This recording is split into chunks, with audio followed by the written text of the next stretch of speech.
When I walked through the front door of my parents' house that afternoon, I never expected to hear my name whispered like a dirty secret. I'd come by unannounced, arms full of groceries, thinking I'd surprise them with their favorite pasta for dinner, the kind Mom used to make when I was a kid. But as I stepped inside, I froze, hearing their voices carry from the living room. "I just don't know how much longer we can keep pretending," my father said, his voice lower than usual. "Allie is a pathetic disappointment. She may pay the bills, but that doesn't make up for her being a failure in every other way." My heart stopped. I almost dropped the grocery bags right there. I could hear the soft clinking of teacups as my mother replied, utterly calm. "Well, at least her money keeps us comfortable. She knows she owes us for everything we've done for her. It's the least she can do." I felt like the air had been knocked out of me. I stood motionless, staring at the hallway wall as if it could somehow explain why my parents, the very people I had worked so hard to support, were tearing me apart behind my back. Every word felt like a dagger, reopening old wounds I thought I had long since healed. I'd always known they weren't the most affectionate parents. My achievements had never been enough. No promotion was ever impressive enough, no gesture generous enough. But this wasn't criticism. This was contempt. I slowly backed out of the door, careful not to make a sound. The groceries were still in my car, forgotten. I drove home in silence, my mind racing with fragments of their conversation. Pathetic disappointment. At least her money keeps us comfortable. Those words echoed like cruel chants. I couldn't stop hearing them. For the past 5 years, I had quietly paid for nearly everything. Their mortgage, utilities, even their vacations. After my father's construction business went under and my mother retired early due to stress, I stepped up. I was 26 when I took on the responsibility, working my way up as a project manager at a tech firm, pulling overtime, living below my means. Also, my parents could keep the house I grew up in, enjoy dinners out, and never worry about bills. They had no idea how much I sacrificed. And yet, there they were, sitting in the home I paid for, ridiculing me. That evening, I sat on my couch staring at the financial spreadsheet I updated religiously. Every dollar spent, every bill covered. I scrolled through the numbers, and for the first time, I didn't feel proud. I felt like a fool. I kept replaying the scene in my head, hoping I had misunderstood. Maybe they were talking about someone else? Maybe it was out of context? Maybe it wasn't as bad as it sounded. But I knew better. Deep down, I had always felt like their support was conditional. They only saw value in me when I was handing them money. This wasn't a misunderstanding. It was the truth surfacing. The next morning, I woke up hoping it was all a bad dream, but the weight in my chest said otherwise. I spent the whole day at work struggling to focus, fighting the urge to just drive back to their house and demand an explanation. By the time I got home, I had made up my mind. I needed answers. I couldn't go another day pretending everything was fine. So I called them. My father answered on the second ring. "Allie, sweetheart," he said, the usual warm facade in place. I took a shaky breath. "Dad, I heard what you said yesterday," I began, my voice barely steady. "I was there. I heard you both." There was a long pause on the line. Then, to my disbelief, my mother grabbed the phone and laughed. Not nervously, but genuinely, as if I had just told a joke. "Well," she said, voice sharp, "it's true, isn't it? You've never lived up to what we expected. You owe us everything, Allie. You know that." That was it. At that exact moment, something inside me shifted. Years of guilt, obligation, and blind loyalty dissolved like sugar in hot water. I didn't even hang up. I simply set the phone down on the table and sat there in silence. The house felt colder. Empty. But for once, the silence wasn't unbearable. It was liberating. For the first time, I knew what I had to do. The next few days passed in a fog. I went through the motions, work, errands, emails. But it was as if I was watching someone else live my life. The only thing that felt real was the echo of my mother's laughter and those words. You owe us everything. I couldn't sleep. I kept replaying every sacrifice I had made since I was 26. The times I'd skipped vacations, said no to friends, worked 60-hour weeks. Also, my parents could live comfortably without fear of losing their home. Every birthday present, every dinner I treated them to, every utility bill quietly paid. I hadn't been helping out of obligation. I did it out of love. But love, apparently, was a one-way street. On the third night, I found myself scrolling through old emails and texts, reading past conversations with them. It wasn't the first time they had dismissed me, belittled me, or made me feel like less. It was just the first time I had really heard it. My mother's passive-aggressive remarks about my small promotion at work. My father's jokes about how at least Thomas would have stayed to help with the family business, even though Thomas, my brother, hadn't spoken to them in years. I had been blind, excusing it all under the banner of that's just how they are. But hearing them call me a disappointment, without knowing I was listening, stripped away every illusion. This wasn't just how they were. This was how they truly felt.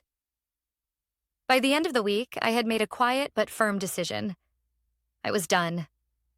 I wasn't going to make a scene or beg for their love. I wasn't even going to confront them again. They had shown me who they were, and this time I believed them. I opened my budgeting app and canceled every automatic payment linked to their accounts. Mortgage, utilities, credit cards, even the prepaid cell phone plan I had been quietly covering since Dad's business collapsed. I stared at the screen as the confirmation emails rolled in. It felt both terrifying and liberating. For the first time in 5 years, I wasn't their ATM. I was just me. That night, I called my closest friend, Eva. She had always warned me that my parents took advantage of me, but I had stubbornly defended them. When I told her what happened, she didn't say, "I told you so." She just listened, then said gently, "Allie, you don't have to keep paying for people who don't even see you." I cried harder than I had in years. The next morning, as if the universe could sense the shift, I got a text from my mother. "Sweetheart, we've noticed a few things aren't going through this month. Did you change banks? Call me when you get a chance." No apology, no acknowledgement of what they said. Just business as usual. I didn't reply. A few hours later, Dad tried. "Hey, Allie, your mom's worried. Some payments are missing. Can you check?" Still no apology. Just a concern about their precious payments. I let the message sit there, unread. The silence on my end seemed to unnerve them. Over the next few days, I got more texts, voicemails, and even an email from my dad, the man who hated technology, titled, "Urgent, please respond." Each message grew slightly more frantic. "Allie, we're just worried about you. Did you forget the mortgage? We know you're busy with work. Please don't be stubborn. We need to talk." I wasn't being stubborn. I was being free. When Sunday came, I did something I hadn't done in years. I took the entire day for myself. No errands, no work emails, no family obligations. I went to the park, brought a book I hadn't had time to read, and just existed. It felt strange at first, like I was forgetting something important. But slowly, it started to feel right. The text didn't stop, though. That evening, as I sat by the lake watching the sunset, I got another message from Mom. This time it read, "Call us when you can." We didn't mean it. I stared at those words for a long time. We didn't mean it. Did they think this was just about words? That I could unhear them calling me a failure? That I could forget the years of dismissiveness, the entitlement, the conditional love? They hadn't just slipped up in the heat of the moment. They said those things when they thought I wasn't listening. When they were relaxed, honest, unfiltered. I closed my phone without replying. They meant every word they said. And now so did I. I thought the silence would bring me guilt. I expected the sleepless nights, the urge to apologize even when I knew I had done nothing wrong. That was the pattern I had fallen into for years. They would push, I would bend. They would hurt me and I would find a way to forgive them just to keep the peace. But the silence didn't bring guilt. It brought relief. Days turned into a week, and still, I didn't respond. I ignored every text, call, and voicemail. I watched as their tone shifted from concerned to irritated, and eventually to desperate. By the second week, my mother's messages were sounding more frantic. "Allie, why aren't you answering? Your father and I are worried sick. We've been good to you. Don't throw away your family over one silly misunderstanding. The mortgage is late and the bank is calling. Please, sweetheart." There it was. The real reason behind their concern. Not me, not my well-being, but the mortgage, the money. Every time I saw their messages, I could almost hear their voices as they sat comfortably in the house I paid for, still believing they were entitled to everything I had built, still pretending that the words they said meant nothing, still thinking that throwing around the word family would automatically grant them forgiveness. But I didn't feel forgiving. I felt betrayed. Eva invited me over that Friday night. She made tea, knowing I hadn't been sleeping much. We sat on her couch, surrounded by candles and soft music, a sharp contrast to the turmoil inside me. "I don't know how to explain it," I confessed, holding the warm mug in both hands. "It's like I'm grieving them, but they're still alive." Eva nodded, understanding instantly. "You are. You're grieving the parents you thought you had, or hoped they could be." I blinked back tears. She was right. I had spent years hoping they would change, that the next time I helped them, the next time I sacrificed, it would finally be enough to make them proud. But it never was. And it never would be. "They said it so easily, Ava, like it wasn't even the first time," I whispered, like they'd been saying it all along when I wasn't around. "You deserve better," she said firmly. "And you know it." I did. And the strange thing was, realizing it didn't hurt as much as I thought it would. It felt necessary. The next day, I checked my emails and found one that made my stomach drop. "Final notice. Mortgage payment overdue. Immediate action required." I stared at it, realizing that for the first time in years, my parents were facing the consequences of their own choices, and I wasn't swooping in to save them. An hour later, another voicemail came through from my father. His voice was sharp now, no longer pretending. "Allie, I don't know what this little stunt is about, but you need to get over whatever nonsense you've conjured up. Your mother and I are under a lot of stress. You're making things harder than they need to be. Call us." I couldn't help but laugh. After everything, I was the one causing stress? Later that evening, my mother called again. This time, she didn't even bother hiding her frustration. "We raised you better than this," she snapped. "Ignoring us, letting the mortgage lapse? We didn't mean what we said. You know how your father gets when he's frustrated? And I was just joking. Stop being so sensitive and call us back." Sensitive. The word hit harder than I expected. They had always used it to dismiss me. Every hurt feeling, every boundary I tried to set was labeled as me being too sensitive. But I wasn't sensitive. I was done. I closed my eyes and pictured them sitting in the living room, panicking as they received calls from the bank. I could almost hear my father blaming my mother blaming me, both too proud to admit the truth. That without me, they couldn't afford the life they'd built. And I was okay with that. That night, for the first time in a long time, I slept soundly. On Sunday, Eva and I went for brunch. As we sat on the patio watching people pass by, my phone buzzed again. Another message from my mother. "Allie, we didn't mean it. Please just call us. We need you." But this time there was something different about it. It wasn't just desperation, it was fear. And somehow that didn't bother me. It almost felt fair. Eva noticed me staring at my phone. "Are you going to answer them?" I shook my head. Not yet. Because deep down, I knew. This was just the beginning. By the end of the second month, the silence was no longer something I feared. It was something I owned. My parents, on the other hand, were unraveling. I could see it in the frequency of their calls, the increasingly frantic voicemails, The passive-aggressive emails that piled up like junk mail I never asked for. They couldn't understand why I wasn't rushing in to save them like I always had. Why wasn't their good little daughter stepping up to patch the cracks they had long pretended didn't exist? They weren't used to this version of me, the version that didn't bend. Ava noticed it too.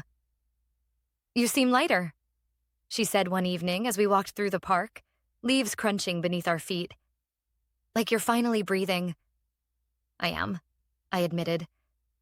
"For the first time, I don't feel like I owe anyone anything." Still, part of me wondered when the real panic would start. The mortgage wasn't just overdue. It was on the verge of foreclosure. The bank had likely already begun the process, and knowing my parents, they'd been ignoring the calls until it became impossible. That impossibility arrived the next day. My phone rang while I was at work. I ignored it like I had every call from them lately, but when I checked the voicemail later, my father's voice sounded different. Tight. Desperate. "Allie, please. The bank. We're losing the house. They've started foreclosure proceedings. We didn't mean what we said. We were just upset. It wasn't about you. Please, just call us." I stared at the screen, unmoved. It was about me. It had always been about me. About their disappointment that I wasn't who they wanted me to be. About their entitlement to everything I had worked for. The fact that they only reached out now when they were drowning financially told me everything I needed to know. Later that night, as I scrolled mindlessly through social media, I got another message. This time from an unknown number. "Hey, it's Aunt Carol. Your mom is a mess, Allie. Just call her. Family sticks together." I clenched my jaw. Family sticks together. The phrase that had been weaponized against me my entire life. But family, I realized, didn't mean enabling. It didn't mean sacrificing yourself so others could thrive while calling you a disappointment. I didn't reply. Days passed. More relatives started reaching out. Cousins I hadn't heard from in years suddenly had opinions about how I should forgive and forget. Each one pleaded their case, but none of them knew the full story. They hadn't heard the words that I had. They hadn't sat alone on their couch, listening to their parents label them as nothing more than a wallet with feelings. When I didn't respond, the guilt campaign shifted into threats. It started small. My father emailed me a link to a local article about how difficult it was for people over 60 to find affordable housing, underlined with, "Is this what you really want for your parents?" Then my mother took it a step further. "If you don't help us, people will know. Your friends, your boss. Do you want them to know how selfish you are? After all we've done for you?" I felt a chill crawl up my spine. I hadn't expected them to go there. To threaten my reputation.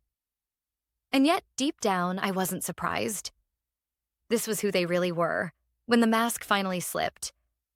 I forwarded the email to Eva without a word. She called me immediately. "Allie, you need to protect yourself. Don't let them twist this around." "I won't," I said, steady. "Not this time." I pulled up my employee portal and began gathering everything I needed. Pay stubs, emails, even performance reviews. I wasn't naive. If they were willing to smear me to family, they might try to reach further. I wasn't going to let them. By the end of the week, another message arrived from my mother, this time sounding less like a threat and more like a plea. "We didn't mean it, Allie. We were stressed. It was a bad day. Please don't let this ruin everything. You're our daughter. You're supposed to help us." But their words didn't touch me anymore. The damage had been done. Not just with what they said that day, but with every little dismissal, every expectation that I'd fund their lives, every guilt trip, and every moment I'd spent thinking I was the problem. They could dress it up however they wanted now, but the truth was simple. I wasn't their safety net anymore.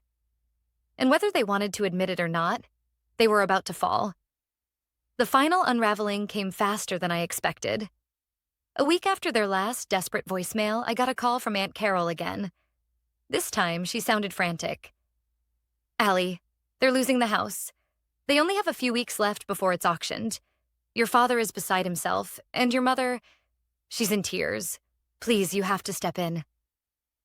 I listened quietly, staring at the ceiling as I lay on my couch. The version of me from months ago would have been pacing the room, heart pounding, scrambling to figure out how to save them. But now, I felt detached. Sad, yes, but also certain. I had already stepped in. For years, I had saved them from this exact scenario more times than I could count. But instead of gratitude, they gave me disdain. Aunt Carol, I said carefully, I'm sorry, but I'm not getting involved. There was silence on the other end. Then a sharp intake of breath. Allie, they're still your parents. They made mistakes, sure, but family is family. I know, I said. And that's why I gave them more than I ever should have. But I can't keep sacrificing myself for people who only love me when it's convenient. Before she could reply, I ended the call. I wasn't ready to hear the familiar chorus of, but they're family anymore. I had played that record too many times. Over the next few days, the situation spiraled. I started receiving emails directly from the bank, likely because I was still listed as a prior point of contact. The house was officially in foreclosure. Notices had been posted on the property. I imagined my parents, shocked to find the familiar red-lettered paper pinned to their front door. Part of me felt guilty, but guilt had been my default for too long. Instead, I reminded myself of the countless times I'd pulled them back from the edge, only to be rewarded with sneers behind my back. They hadn't just made a mistake. They had shown me their true colors. Then came the message that made my stomach turn. Allie, my father wrote in a cold, clipped email, if you don't fix this, you'll regret it. You owe us. We're your parents, and you don't get to abandon us like this. Remember who paid for your education. Remember who raised you. I stared at the screen, my hands trembling. Not from fear, but from the sheer audacity. They didn't pay for my education. I had. I'd worked 2 jobs, taken student loans, and when my parents' checks bounced during my junior year of college, I covered the shortfall myself. I had never even asked them to repay me. I scrolled through my archived emails and pulled up the payment receipts, proof of every dime I had scraped together to stay in school. I sat there in stunned silence, realizing just how deeply they had rewritten history to suit their narrative. They never paid for me. They never really supported me. The next day, the final straw arrived. A voicemail left by my mother, voice trembling between tears and anger. I hope you're happy, Allie. We're going to lose everything. The house, the cars, it's all falling apart. Is that what you wanted? For your parents to be homeless? You're pathetic, just like we always said. The words hit like a punch to the gut. Not because they were new, but because they were familiar. This wasn't new behavior. This was just the first time I wasn't numbing myself enough to ignore it. They weren't sorry for what they said. They were sorry for the consequences. I played the voicemail for Eva that evening, tears rolling silently down my face. You don't deserve this, she whispered. This isn't love, Allie. This is manipulation. I nodded. I knew she was right. And as painful as it was, the final piece of my decision settled into place. I wouldn't save them. I wasn't just withdrawing my money. I was done being their scapegoat. 2 days later, another email came, short and panicked. Please, Allie, we didn't mean it. Just help us this one last time. We're begging you. I stared at the message for a long time, but I didn't reply. Instead, I quietly began preparing something I should have done a long time ago. Protecting myself, legally and emotionally. Because whether they realized it or not, their safety net was officially gone. And this time, they were going to hit the ground. The day the house officially went into foreclosure, there was no fanfare, no dramatic showdown, no heartfelt apology. Just a sterile notification email from the bank stating the inevitable. The property would be auctioned within 30 days unless the outstanding balance was paid in full. I knew they couldn't pay it. Without me, they were exposed to reality. The reality I had been shielding them from for years. I thought I would feel some sort of satisfaction, watching everything fall apart. But the truth was, it wasn't satisfying. It was just quiet. a quiet I hadn't known since I was a child. For once, I wasn't frantically solving someone else's problems. A few days later, Eva and I went out for coffee. She slid a manila folder across the table. "I spoke to a lawyer, like you asked," she said. "Everything's ready. If they try anything, smear your name, show up at work, or harass you, you're covered." I nodded, staring at the folder without opening it. The heaviness in my chest was still there, but it was different now. It wasn't fear or guilt anymore. It was simply the weight of moving on. I finally said it out loud. "They're going to lose the house." Eva didn't flinch. They chose this. And deep down, I knew it was true. The next call came the following weekend. This time it was my father, and his voice was unrecognizable, cracked, broken, nothing like the intimidating figure I had grown up with. "Allie, please, please don't do this. We didn't mean it. You know we didn't mean it. We were upset, we were stressed, but we need you. We need you." For a brief second, I almost answered. The part of me that still craved their approval. The child in me who wanted her parents to finally love her the way she had always wanted. Almost picked up that phone. But I didn't. Because I finally understood. They hadn't reached out to apologize after hurting me. They reached out when the money stopped. They didn't need me. They needed what I gave them. I spent the rest of the day boxing up old family photo albums, cards, trinkets, things I had kept out of some sense of loyalty. But as I placed them in a donation pile, I realized something. All these years, I thought cutting ties with them would leave me empty. Instead, I felt lighter with every box I sealed. 2 weeks later, the house was officially listed for auction. Word spread fast. Relatives I hadn't heard from in years flooded my phone. "How could you abandon your parents like this? They sacrificed so much for you. This is unforgivable." Each message tried to pull me back into the role I had always played. The peacemaker, the fixer, the obedient daughter who took care of everyone but herself. But I didn't flinch. Not this time. The real turning point came when my mother herself showed up at my office building. I watched her from the safety of the security cameras as she pleaded with the receptionist to let her upstairs. When security escorted her out, she looked around frantically as if searching for someone to make it all stop. It wasn't me. Later that afternoon, I found a handwritten note taped to the windshield of my car. "Please, Allie, we can fix this. Don't do this to your family." I folded the note carefully and threw it in the trash. On the night before the auction, I sat on the floor of my apartment, sipping tea, staring at the city lights beyond my window. I didn't feel triumphant. I didn't feel cruel. I simply felt free. Eva called. "They're still trying to reach you," she said gently. "You okay?" "I am," I replied. And for the first time, I meant it. The house sold the next morning to a young couple who looked ecstatic as they held the keys. I watched the announcement online, knowing that chapter of my life had closed. My parents moved into a small rental apartment on the other side of town. I didn't know the details. I didn't ask. I only knew what little I heard through others. And I didn't need to know more. Because this wasn't about revenge. It was about finally choosing me.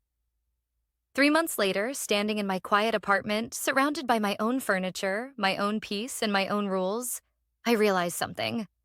I hadn't lost my family. They had lost me. And strangely enough, that was the most empowering thing I had ever done.